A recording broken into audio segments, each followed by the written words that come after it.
King, the most unexpected thing about you, to me, is that for a long time you've been a national leader of your people. You're one of the most influential figures, I suppose, in the United States, and yet you're only 32 years old. Now, did you have any special training for this kind of leadership when you were a boy?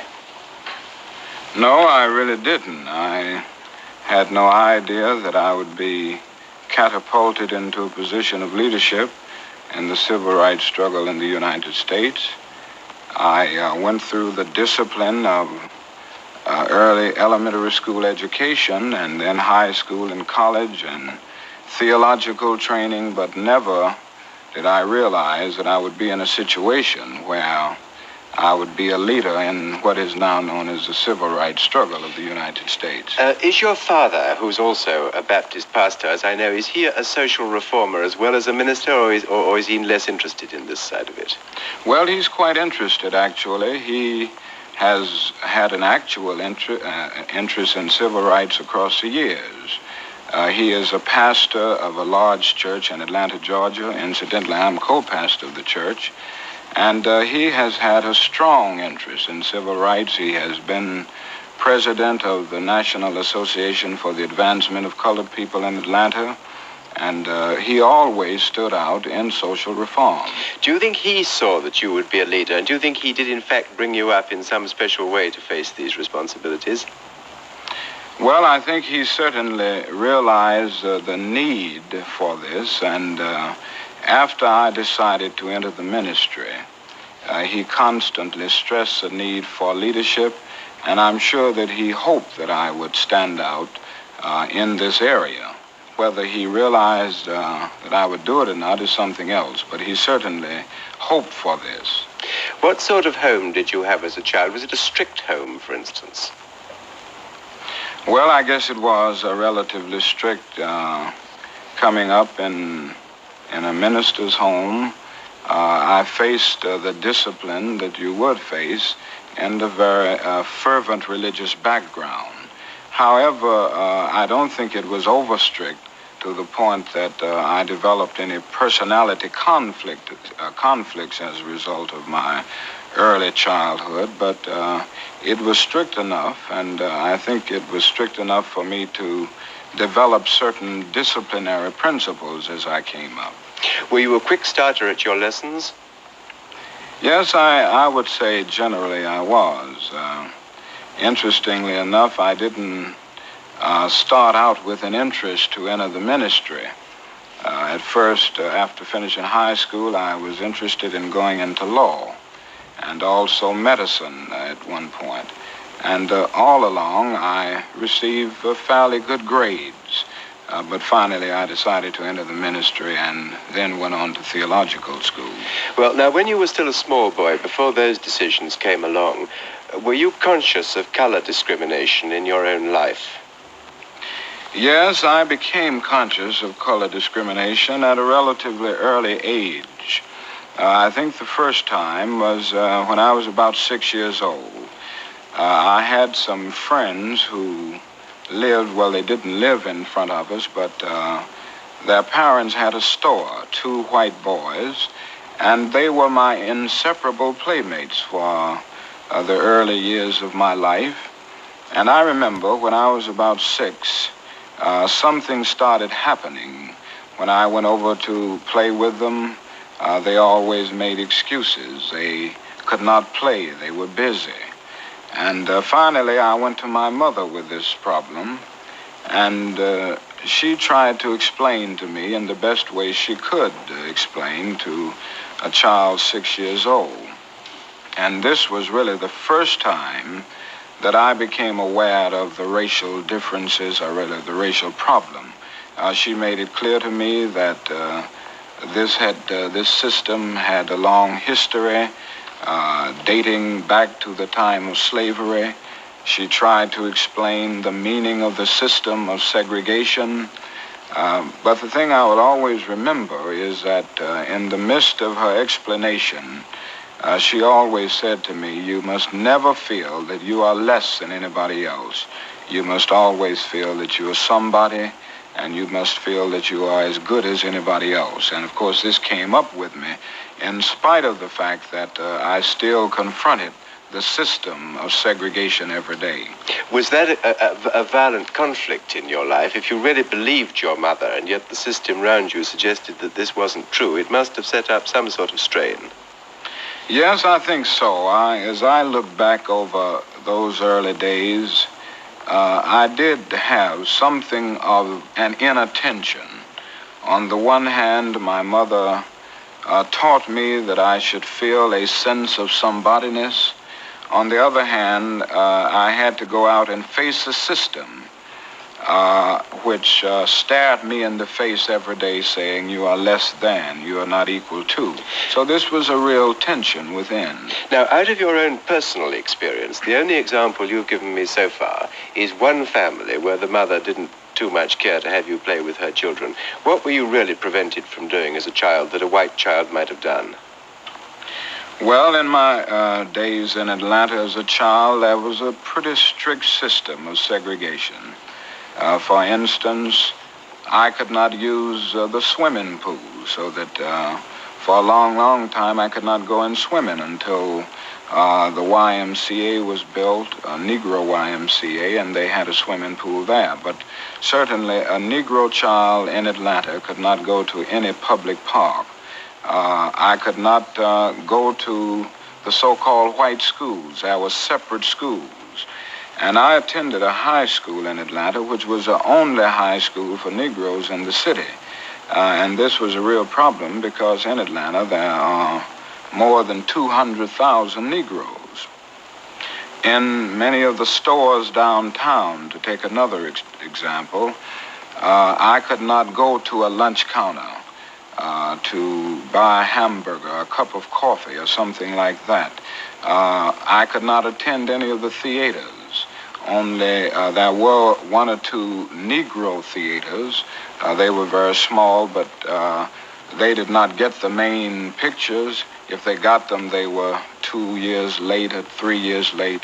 So that by and large, there was a very strict system of segregation, and there was nothing called racial integration at that time in Atlanta. Now, that's a description of the system. Was anybody actually cruel to you or violent to you because you were colored?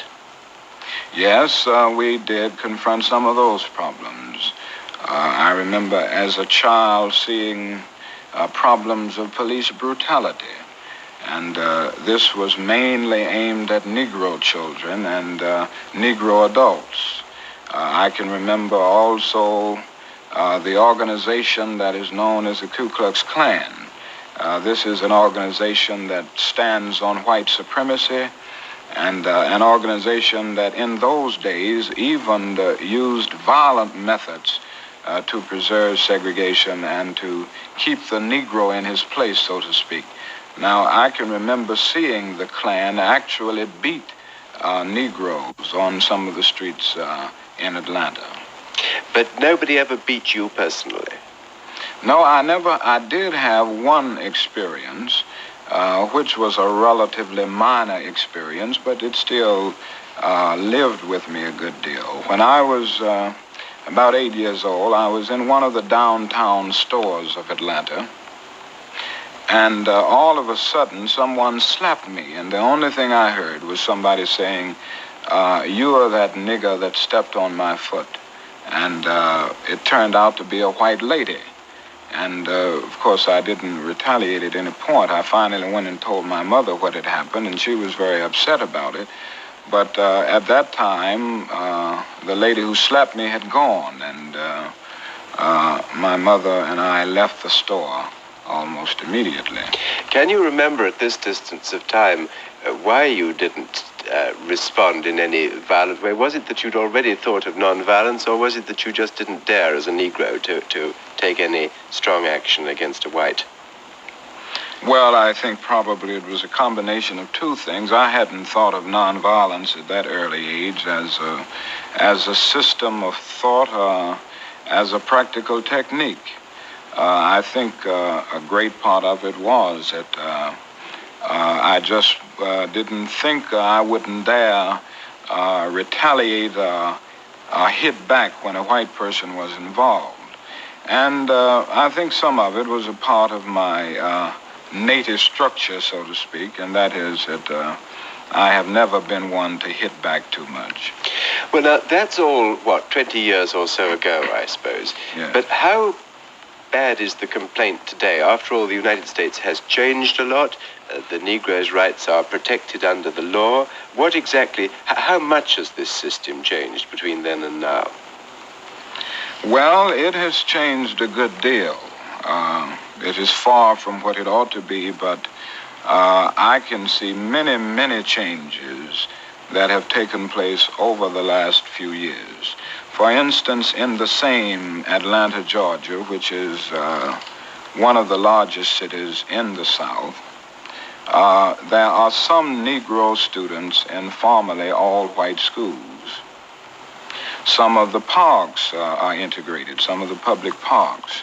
Just a few weeks ago, about 177 lunch counters were open to Negroes on a thoroughly integrated basis. I think I could say also that court injustice is not as glaring a reality today as it was 10 years ago. Police brutality has diminished a great deal.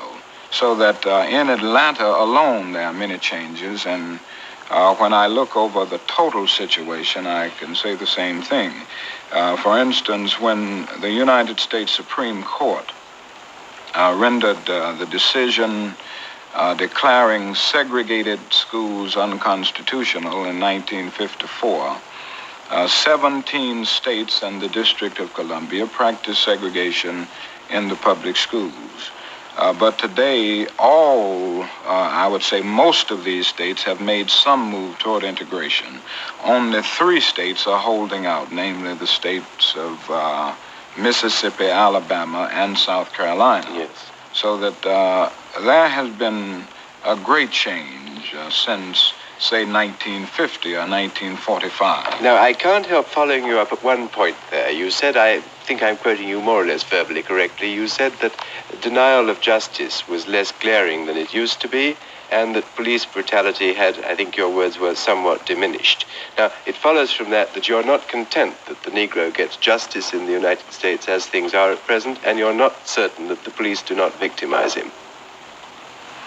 Well, yes, I think we have moved on a great deal, but we still face token integration.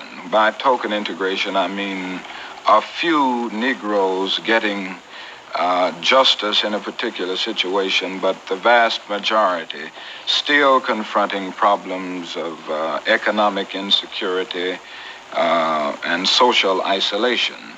So that while we have moved on, we only have token integration, and the problem now is to move from token integration to overall integration, where it involves more than just a few students in a school, more than just a few lunch counters open, more than gaining justice in the courts in a few situations, but in every situation. You spoke a moment ago about having been thrust forward into this position of leadership. How exactly did it happen? Why are you at 32 virtually the leader of the Negroes in the United States? Well, I started out as a pastor in Montgomery, Alabama, which is a state that adjoins the state of Georgia. After I finished my graduate work in Boston, I returned to Montgomery to pastor a church. After I had been in Montgomery about a year, we had the problem there of facing many indignities and injustices on the city buses. Negroes were treated in a very discourteous manner. The bus drivers usually talked to Negro passengers in a very inhuman way. Not only that, if one had visited Montgomery, Alabama prior to 1955, December of 1955, he would have seen Negro passengers actually standing over empty seats. This was because the first 10 seats were reserved for whites only. And even if Negro passengers packed the buses and the other seats, and there were no more seats left other than these seats reserved for whites only, Negro passengers could not sit there. So they had to stand over these seats even if a white passenger was not on the bus. Not only that, there were times when Negro passengers got on the buses at the front and put the fare in the box, and then they had to get off the bus and board by the rear entrance. These were some of the conditions that existed, and on the 5th of December in 1955, a Negro woman was arrested, Mrs. Rosa Parks, for refusing to give up her seat for a boarding white male passenger. Pretty soon after she was arrested, the word got around the Montgomery community, and there was a spontaneous reaction. I think I could say safely that more than 99% of the Negro people of Montgomery rose up with a bit of indignation, a righteous indignation, I would say. And this led to the bus boycott. The Negro citizens decided not to ride the buses until these conditions were changed. They asked me to serve as a spokesman and the president of the Montgomery Improvement Association, and from this time, I found myself in a leadership position in the civil rights struggle. And the bus boycott was, of course, a startling success under your leadership. Yes, we struggled for 381 days, but at the end of that, we returned to thoroughly integrated buses, and they are integrated today in Montgomery. Now, what does this position of leadership cost you in personal terms? I mean, are you threatened? Do you get anonymous letters? You have had violence, I think, shown to you more than once. Tell us a little what is involved in all that. Yes, I have been threatened many, many times. There was a time that we received as many as 30 and 40 threatening calls a day. And of course, I received numerous threatening letters. My secretary has come to the point now that she doesn't show me most of these letters, but occasionally I come across them. Within the last few days, I remember receiving a threatening letter. And they say such things as this: you are causing too much trouble in this town, and if you aren't out within 10 days, you and your family will be killed. Now, in Montgomery, our home was bombed twice, and I guess these were the most severe instances of violence that we confronted. But even today, we still confront threats through telephone calls and through the mail. Have you found that the police have been diligent in protecting you, as diligent as they would be with a white leader? Well, in Montgomery, Alabama, they were not. Certainly, we got no protection from the law enforcement agencies. In fact, one of the big problems that we confront in some situations in the South is that many of the mobs and the hoodlums are aided and abetted by some of the policemen. But I must say that this is a little different in Atlanta, Georgia. When we have received threats, when we have had crosses burned on our lawn by the Ku Klux Klan, the policemen have been very diligent in attempting to protect us, so that situations do vary even in the Deep South. You were once the victim of an actual assassination attempt, were you not? Yes. What happened? Well, this was in Harlem. It turned out to be a demented Negro woman, and she happens to be in an institution even at this hour for the criminally insane. I was autographing books in a bookstore in Harlem in New York City, and this was a book, Stride Toward Freedom, that I wrote a few years ago. And she came in, I was writing, and I heard someone say, "Are you Reverend King?" And I didn't hardly look up, I just said yes. And by that time, she leaned over and stabbed me. And of course, it was a near fatal stabbing. I was in the hospital for several weeks as a result of this. But this was not actually, I mean, since the woman was demented, this was not strictly relevant to your campaign. No, I don't think it could be included in events that took place as a result, totally as a result of my work in the civil rights area. And yet I don't think it can be totally divorced, because if I hadn't been involved in this, she wouldn't have even known me. So that in some way it was connected, but not totally. Have you, during this period, which must have been one of very great strain for you, have you felt frightened and even very lonely in your position of leadership? Yes, at times. I think honesty impels me to admit that there have been those times that I actually confronted fear. I don't think anyone in a situation like this can go through it without confronting moments of real fear. But I have always had something that gave me an inner sense of assurance and an inner sense of security in the final analysis. Even in the moments of loneliness, something ultimately came to remind me that in this struggle, because it is basically right, because it is a thrust forward to achieve something not just for Negro people, but something that will save the whole of mankind. And when I have come to see these things, I always felt a sense of cosmic companionship, so that the loneliness and the fear have faded away because of a greater feeling of security, because of commitment to a moral ideal. Does that carry you as far as feeling total confidence in yourself? For instance, for better or worse, you've become the symbol now of Negro emancipation in the southern states. Now, are you an adequate symbol? Do you feel that you're adequate? Well, again, I must confess that there are those moments when I feel a sense of inadequacy as a symbol. It is never easy for one to accept the role of symbolism without going through constant moments of self-examination. And I must confess that there are moments when I begin to wonder whether I am adequate, or whether I'm able to face all of the challenges and even the responsibilities of this particular position.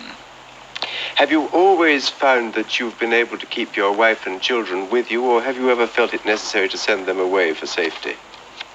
There have been times that I have had to send them away for safety, particularly when we were in the state of Alabama.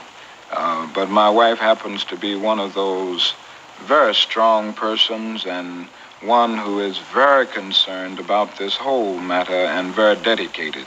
And I can remember moments when I sent her away for safety. I would look up a few days later and she was back home because she wanted to be there. Dr. King, clearly you're making progress in this. Now, could you make more progress if your demonstrations were based on more direct action, on strikes, for instance, on a more direct economic threat, in the way that some of the African people struggling for independence have tried to shape their destinies?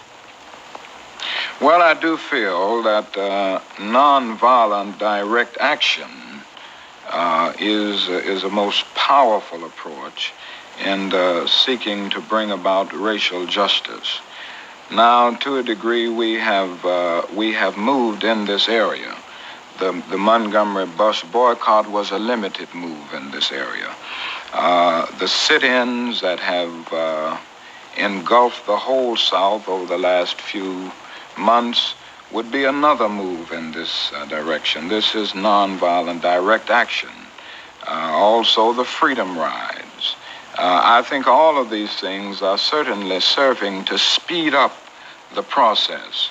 And I think the more we delve deeper into these particular areas, the more we will be able to bring about at least a speedier solution to the problem.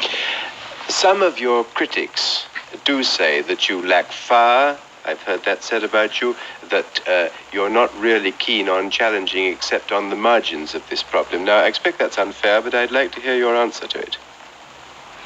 Well, I don't know if I lack fire. I do feel that at times I I am rather soft and maybe a little gentle, but on the other hand, I have strongly advocated direct action.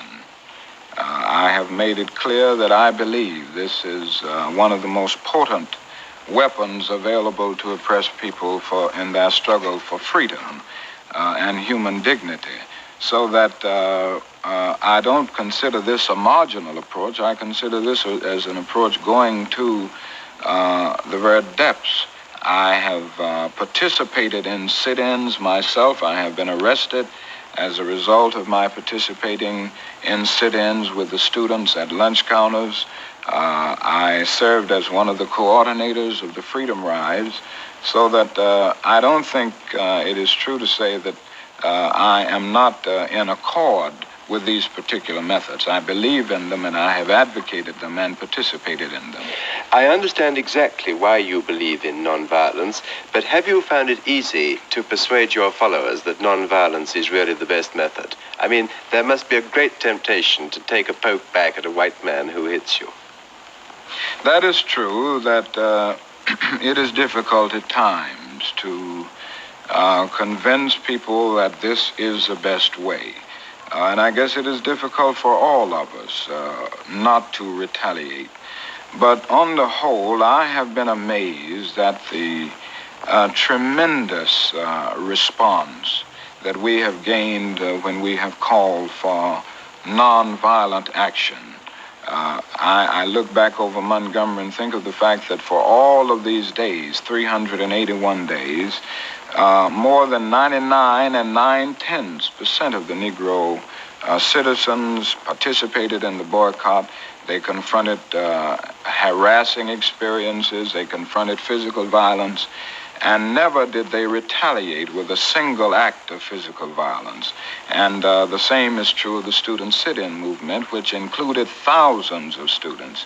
Not a single, well, I would say very few, retaliated with physical violence. So that even though it is difficult, I think we have been able to get this method over in a most significant way.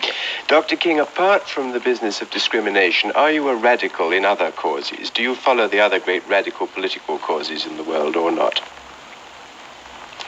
Well, I'm not sure what cause you're Are you speaking. concerned, for instance, with let's say, the abolishing of nuclear weapons?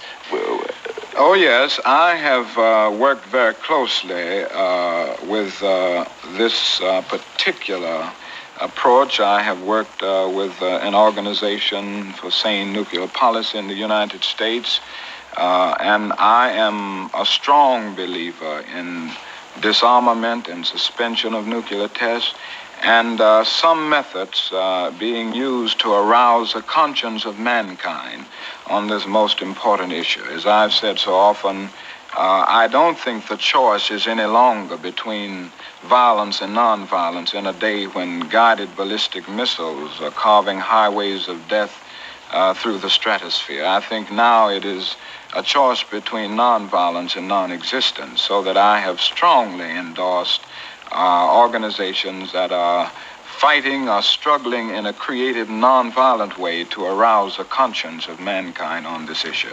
Well, now let me put to you a last question. You could live and work in many parts of the world where you'd be discriminated against much less than you are in the United States. You are, I suspect, a patriotic American citizen, and you probably don't propose to live anywhere but the United States. Now, will you tell me why? Well, I can only say that the United States is home for me. I was born there, and in spite of its shortcomings, naturally there are things in the United States that I love and people that I love. I think we have a great tradition ideally. The Democratic Creed is a marvelous one. And my work is simply an attempt to say to America that you have a marvelous ideal and you should live up to it. And so when the students sit down at lunch counters and I have decided to join with them, I felt that we were in reality standing up for the best in the American dream and certainly the best in the dream of all mankind for peace and brotherhood. So I live there with the feeling that we are moving in the right direction, and with the feeling that this problem can be solved in the United States if enough people give themselves to it, if they devote their lives to breaking down all of the barriers that separate men from men on the basis of race or color.